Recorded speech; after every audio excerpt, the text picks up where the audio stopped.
नमस्कार दोस्तों, मैं एक बार फिर से हाजिर हूं आप सबके लिए एक नया और इन्फॉर्मेटिव वीडियो लेकर। तो दोस्तों, बात है 17 सितंबर 2024 दोपहर के करीब 3:30 बजे।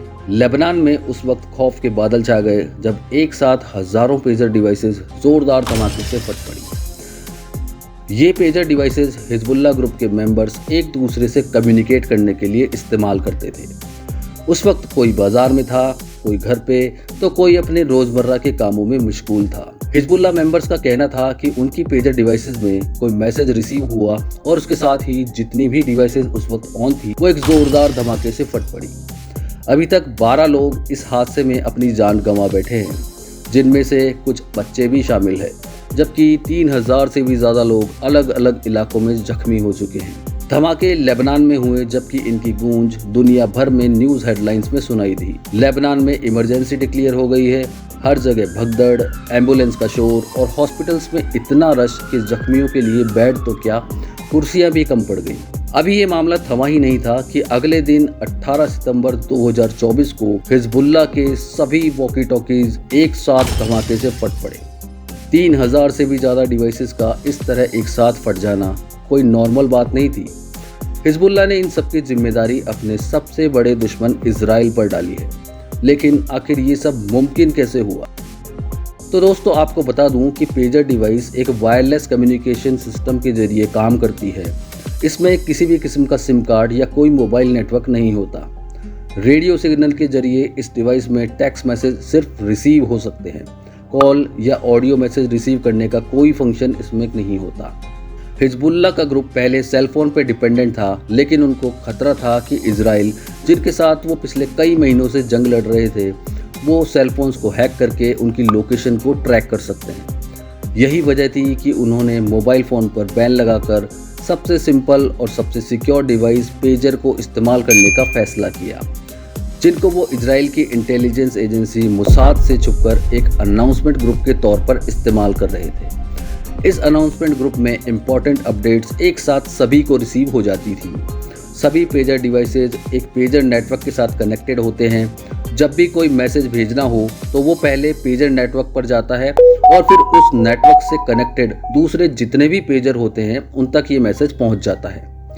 जब सिग्नल पेजर तक पहुंचता है तो पेजर अपने यूनिक आइडेंटिफिकेशन कोड के साथ सिग्नल को चेक करता है। अगर सिग्नल मैच करता है, उसी सूरत में पेजर मैसेज को एक्सेप्ट करता है। अभी तक बताया जा रहा है कि 3000 से भी ज़्यादा पेजर फट चुके हैं, जिनमें से ज़्यादातर सार्दन लेबनान यानी कि इजराइल लेबनान बॉर्डर के करीब फटे हैं। इस हमले में जहां हिजबुल्लाह के हज़ारों लोग जख्मी हुए हैं, वहीं ईरान के एम्बेसडर मुस्तमा अमानी की भी जख्मी होने की रिपोर्ट्स मिली हैं। हिजबुल्लाह का कहना है कि इस काम के पीछे इजरायली इंटेलिजेंस एजेंसी का हाथ है, जबकि अभी तक इजराइल ने पेजर ब्लास्ट मामले में अपनी कोई राय नहीं दी है। पर आखिर इतने सारे पेजर्स में ऐसा भी क्या लगाया गया था और किसने लगाया? फटे हुए एक पेजर की फोटो पर नजर डालें तो इसके पीछे Taiwan based gold Apollo company का नाम लिखा था, लेकिन गोल्ड अपोलो का कहना है कि उन्होंने ये डिवाइसेस मैन्युफैक्चर ही नहीं किए, बल्कि उन्होंने BAC नाम की एक कंपनी को अपना ब्रांड नेम इस्तेमाल करने की परमिशन दी थी। अगर ये काम प्रोडक्शन लेवल पर किया गया है, यानी डिवाइसेस मैन्युफैक्चर करते वक्त ही इसमें एक्सप्लोजिव सिस्टम इंस्टॉल किया गया हो, तो इसका मतलब काफ़ी पहले से इसकी प्लानिंग हो रही थी। हिजबुल्लाह का कहना है कि उन्होंने करीब 5000 गोल्ड अपोलो पेजर्स ऑर्डर किए थे, जो कि 2024 की शुरुआत में लेबनान पहुंचे। गोल्ड अपोलो के फाउंडर सू चिंग कोंग का कहना है कि जो पेजर्स फटे हैं उनकी मैन्युफैक्चरिंग ताइवान में नहीं हुई, बल्कि BAC कंपनी ने इसकी मैन्युफैक्चरिंग की है। पहले उन्होंने इस कंपनी की लोकेशन बताने से इनकार कर दिया, लेकिन मामले की नज़ाकत को देखते हुए उन्होंने बताया कि यह हंगरी के कैपिटल बुडापेस्ट की एक कंपनी है। पेजर का ये खास मॉडल AR924 था, जो गोल्ड अपोलो के मुताबिक हंगेरियन फर्म BAC ने मैन्युफैक्चर किया। इसका डिज़ाइन, इसके फंक्शंस और इसकी सेल सब कुछ इसी फर्म ने की। सिर्फ नाम गोल्ड अपोलो का इस्तेमाल हुआ। गोल्ड अपोलो के फाउंडर का कहना था कि करीब 3 सालों से ये कंपनी उनकी पार्टनर है, पर एक बात पर उनको भी हैरानी थी कि ये है तो हंगेरियन कंपनी, लेकिन इनकी सभी पेमेंट्स मिडिल ईस्ट से आती है। BAC कंसल्टिंग की वेबसाइट, जो कि अभी खुल नहीं रही है, उसमें भी लिखा था कि ये टेलीकम्युनिकेशन प्रोडक्ट्स में डील करते हैं और ये पिछले 10 सालों से इसी बिजनेस में है। हंगरी में इस कंपनी की रजिस्ट्रेशन चेक करने पर मालूम पड़ा कि BAC नाम की ये company electronic medical devices, electronical parts और साथ साथ ऑयल और गैस के फील्ड्स में भी काम करती है। अब इतना सब कुछ करने वाली कंपनी जाहिर है काफ़ी बड़े लेवल पर फैली होगी, लेकिन ऐसा नहीं है। DW ने जब BAC के रजिस्टर्ड ऑफिस को एड्रेस को विजिट किया तो ये एक छोटा सा घर था जिसके बाहर एक A4 पेपर चिपका हुआ था।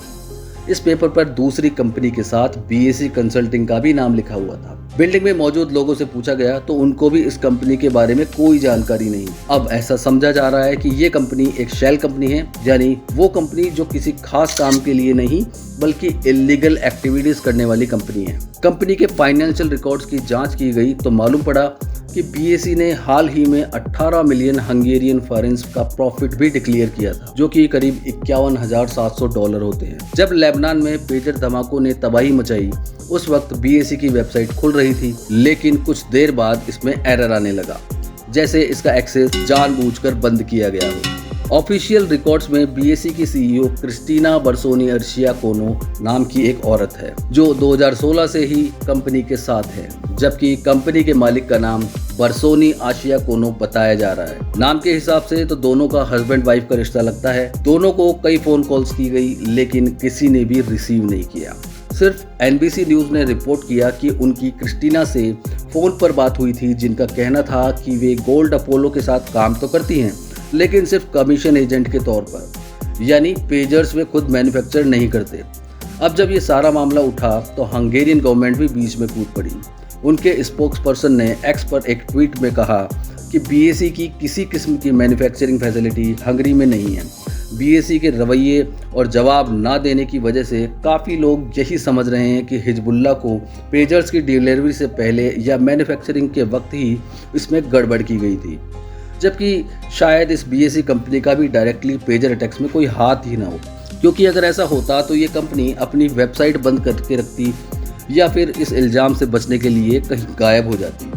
ऐसा भी पॉसिबल है कि इस कंपनी को भी यूज़ किया गया हो। एक्सपर्ट्स का मानना है कि पेजर्स में पहले से 8 से 10 ग्राम एक्सप्लोजिव छिपाया गया था, जिसको ब्लास्ट करने के लिए ज़रूर कोई अलग इलेक्ट्रॉनिक चिप भी लगाई गई होगी। उस चिप ने पेजर पर आने वाले दूसरे मैसेजेस पर नहीं बल्कि एक खास कोड नंबर भेजने पर एक्टिवेट होकर एक्सप्लोजिव को डेटोनेट किया होगा। अब सवाल ये उठता है कि जब हिजबुल्लाह का पेजर नेटवर्क एक प्राइवेट नेटवर्क था, यानी उसमें सिर्फ वही मैसेज भेज सकता था जो उस नेटवर्क का एडमिन हो या उसकी डिवाइस नेटवर्क पर रजिस्टर्ड हो, तो फिर वो एक खास कोड नंबर इस प्राइवेट नेटवर्क पर आखिर भेजा तो किसने भेजा? ऐसा सिर्फ 3 केसेस में ही मुमकिन हो सकता है।